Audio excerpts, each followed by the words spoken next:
from Los Angeles with a silver razor blade around his neck. Don Elliot. Don Elliot. Don Elliot. If you're a production person, your job is selling sound and building a showcase to do it with. We need to mix philosophy with technique to give you a feel for what you're doing and to give it a consistent direction. A high percentage of listeners receive your signal nowadays on equipment more sophisticated than you're transmitting with. So you're really on the line now more than ever before. The sound is no longer just one of those little intangibles. People with two ears are out there, and you've got to demonstrate quality to them. And tell them about it, too. For example, remember the old idea of much more music? Even if you only played 8 records in an hour, you told them you were the Much More Music station, and years ago, it probably worked. Same idea works today with sound. Tell them you sound better.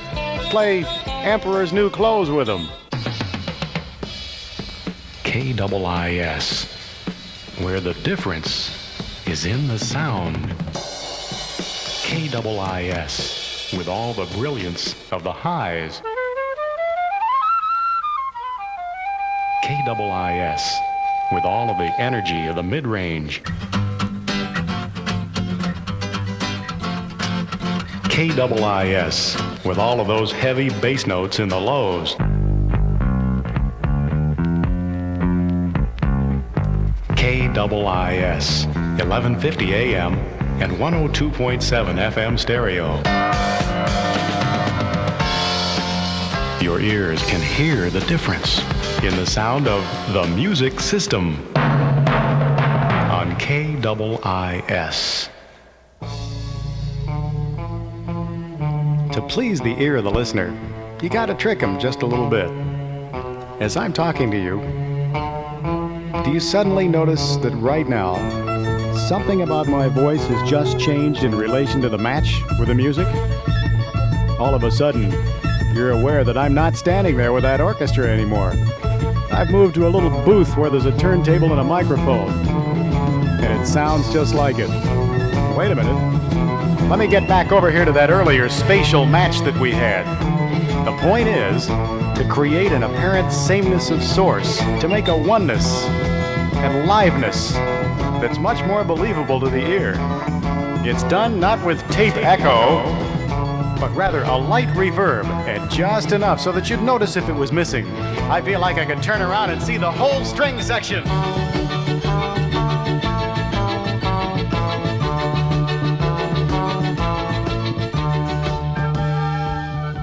The ideal production guy that owns and operates a razor blade has been a jock with a music and a sound background, or understands what it takes to be a musical technician, and then he applies this field to his work.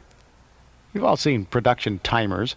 They're either digital or circular, and they're great for those who can't count to 4, musically speaking. Now, every time I see a production guy using one to work out elements in an album spot, I think, oh boy, here comes another no-soul splice. Now, a little knowledge about music isn't dangerous.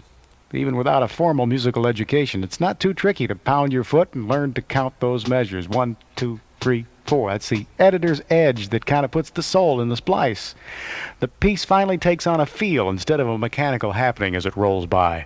Let's take an example of putting a collage together or a bed for an album spot. As the example, we'll use Beatles' Hard Day's Night going into Please Please Me, the first note of which happens to start on the 4th beat.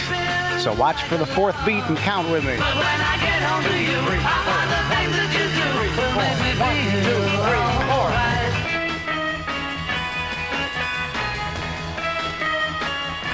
Let's try something a little trickier this time. Still using a razor blade, but this time a little bit more creatively.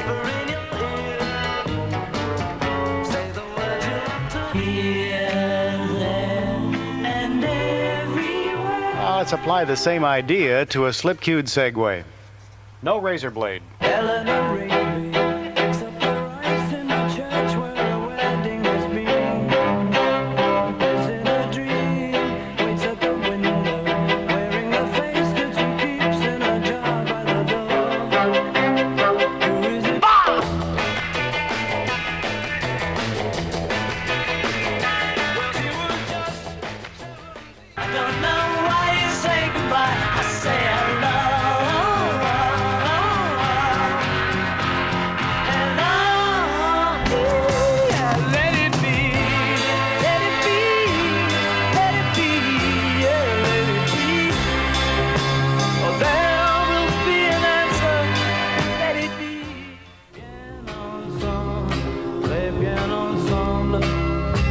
I will say the only words I know that you'll understand. My mission. Help! I need somebody. Help! Not just anybody. To pull off a segue like this successfully, you need to use a machine with cell sync so that you can listen to the playback through the record head. A lot of times when you're trying to build up a bed for an album spot or something, you've wanted to pull a note out of an album without it sounding dumped. Dumped cold, right? You can solve it once again with a reverb. As you dump the dry, goose the reverb like this, and it puts a little ending on it. A handy tool to have in the production room to stretch your music sources is a multi-sync or a speed-changing device of some type for your tape machines. There are commercially made units that are available, but they can be built inexpensively just as well for stations on a budget, and who isn't? Revoxes have this feature, and the newer ones have the option available. With this device, you can match notes, key changes, build smooth montages, make your own logos. You could produce segues that are so smooth that you can't tell where the old one ends and the new one begins, because you made them blend in the same key. You can even take a sustained Moog synthesizer note off an LP and dub it to tape and then tune it to whatever pitch you want by varying it as you re-record it onto another tape over and over for as many notes as you need. Then you just splice the result together in any tempo you want. The other rather obvious use is to shrink or stretch a spot by a second or two, Or to change the pitch of a voice for an effect. Probably the single most flexible source of music, because of the great variety of instrumental backgrounds to be found, are in movie and soundtrack LPs. You'll frequently find that there's contemporary sounds there that blend well with your station's sound, but aren't recognizable or familiar so as to steal the scene from the commercial, so to speak, and result in the listener humming a familiar hit to himself, which will be detrimental to the content and message of the spot. Also, don't use hits or covers or any familiar music for a commercial, unless, of course, it relates. If you get together a library under the following headings, you'll see how your sources will just fall right into place at your fingertips. For example, movie soundtracks, percussion, brass, and super impact, let's call it, like Chase, BS&T, Chicago-type sounds. Moog synthesizer, solo instruments, foreign, country, jazz, contemporary, 40s and 50s, seasonal things, sound effects, strings, classical, and hard metal rock. If you're using a stereo limiter in production, be sure that the two channels are strapped together so that one channel's gain will follow the others in tandem, not separately, because without the limiters ganged, the center's going to shift back and forth between left and right. There's some other particularly important stereo production considerations. Many well-planned stereo spots just don't consider the mono listener, where the figure is still well above 50% of the audience right about now. In particular, effects with extreme separation aren't going to print well in mono, and the effectiveness of an otherwise very creative piece might be nil. So to compromise and still have the best of both worlds, so to speak, pan at least 20% of the isolated channel towards the opposite channel. It's kind of a let it bleed technique, and it's a simple cure for maintaining the mono audience without much detrimental effect on the stereo product. And here's a good example. The pre-echo effect you're about to hear is achieved by putting one channel of the tape machine into the cell sync position and filtering the output. The heaviest lead yet.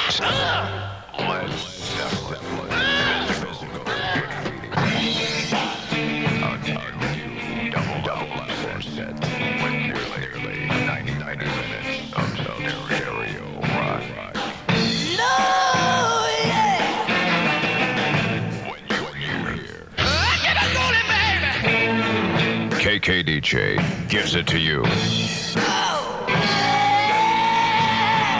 Be the first phoner and zap us for Zeppelin. 1975. A good year for Zeppelin. KKDJ. Here's another example. Switch your equipment during the playback here between mono and stereo, and you'll see how it works. The exciting new exhibit at Universal Studios Tour, recreated from the hit movie, is now open. And you could win a free day at Universal Studios for you and a guest by entering the Thrifty Mart Universal Studios Store of the Week contest. Also, pick up a free 10% discount coupon for your family to Universal Studios Tour, or win one of many other fine prizes. And catch Hollywood in the act as the fun of the Universal Studios Thrifty Mart Store of the Week contest continues. Probably the most important things to think about in splicing and editing voice are to match the inflections on pickups of other takes. Also allow for breathing, and be sure to match levels too. With a little experience, you'll be able to learn sounds at half and at double speed, which will be of great assistance to serious editors. Become familiar with the sound of consonants and plosives, since they're easy to cut.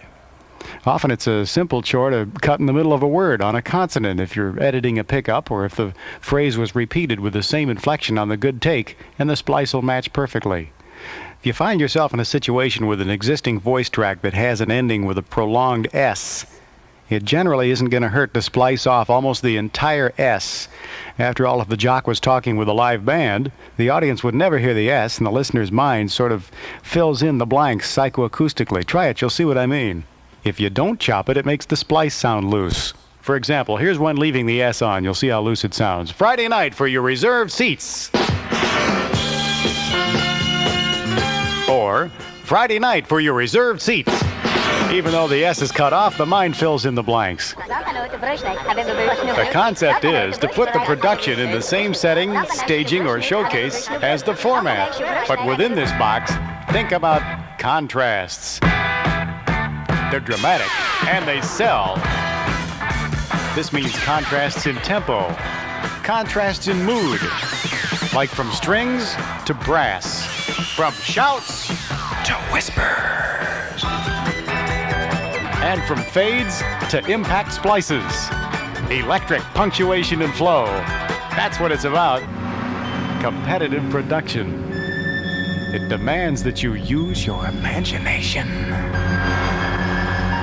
and really know how to own and operate a razor blade. From Hollywood, this is Don Elliot for American Air-Chexx Magazine.